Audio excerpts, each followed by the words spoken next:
the unfortunate bit is that who is speaking. And I can tell you, because he started from Tanzania, mpaka Dagoretti South. And a bit of Kileleshwa. A bit of Kileleshwa, a sprinkle of Kileleshwa. I can tell you for a fact that the Tanzanian level of democracy is way ahead of us. Is it? Because, you know, we imagine, and I think the citizens of this country, Kenya, sometimes they even imagine that the average Kenyan can be the president or can be the most senior corporate leader in Tanzania just because of the fact that they speak good English. And I see the Kenyans lording over Tanzanians there, but I can tell you that the model of democracy and level of citizen awareness and even governance in Tanzania is way ahead of us. The shutting down of the internet, the clamping down of opposition leaders, you know, everybody has their own measure of how they want to be governed, and they have their own set of laws, and they have what works for them. You know, sometimes we imagine that because we have freedoms, North Korea doesn't have internet. You know, there was a lady who was riding from, I think, from Netherlands to Afghanistan. And all the time when she saw those Talibans, she used to complain, Taliban. And she stops the video and complains, Taliban. I said, this is their country. These are the people who govern them. This is how they want to be governed. The Americans was here. They were here for how many years? They were not able to convince those people that they wanted that model of American governance. The people have decided that this is how they want to interact. The Kenyan model of democracy, where somebody suddenly becomes holier because of the ethnic interest, people see that the current government, because it doesn't align with the ethnic interest of the previous government, is suddenly an evil government. Yes. While the policies of the current government is milder. In fact, the people who are lining up as united opposition did worse. Yes. And these people have never united. These people don't even know from end to end how the Kenya looks like. They don't even know the face.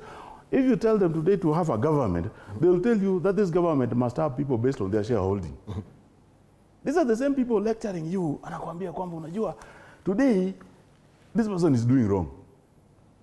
Affordable housing. Massacres. These people did the worst massacre. You know, sometimes you remind people about massacres in this country.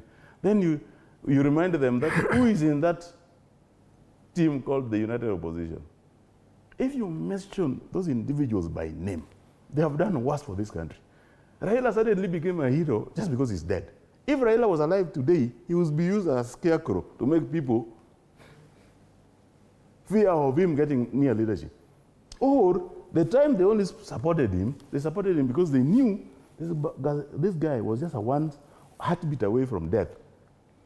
So we bring him back to power, he'll be dead in 2 years, and we come back to power.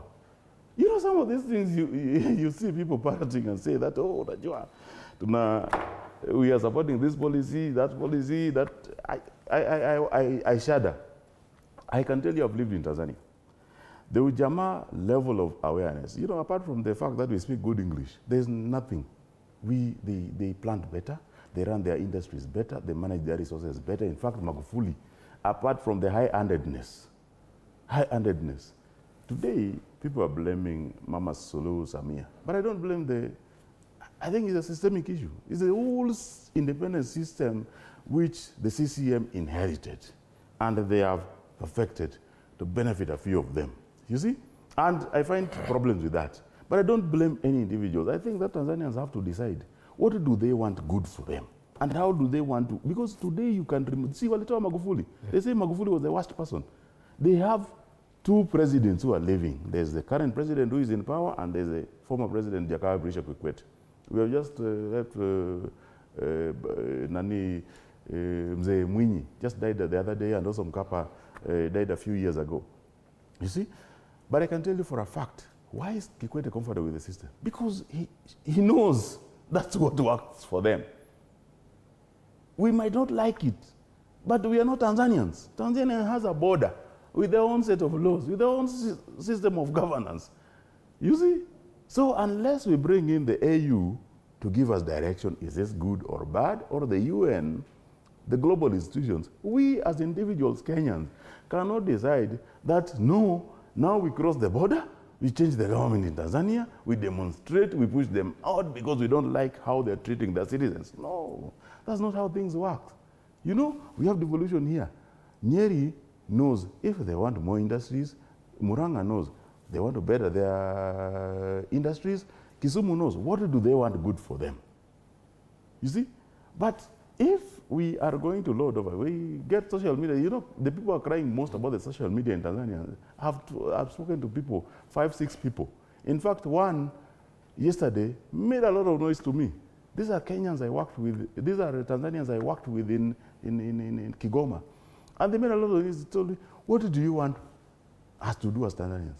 We like what is happening. Tell the opposition to look for other means. We supported them, but they were not able to succeed. Tell them to stand down now. We want to go on with our lives. But Alai, right. Just a moment. Let's just go sequentially so that we can hear from Kamanya as well. Yeah. I don't know if you want to comment on that, or we change the dial, because I think also time is really taking away from us. It's just that it's a weighty issue. That's why it's taking a lot of time, and I agree.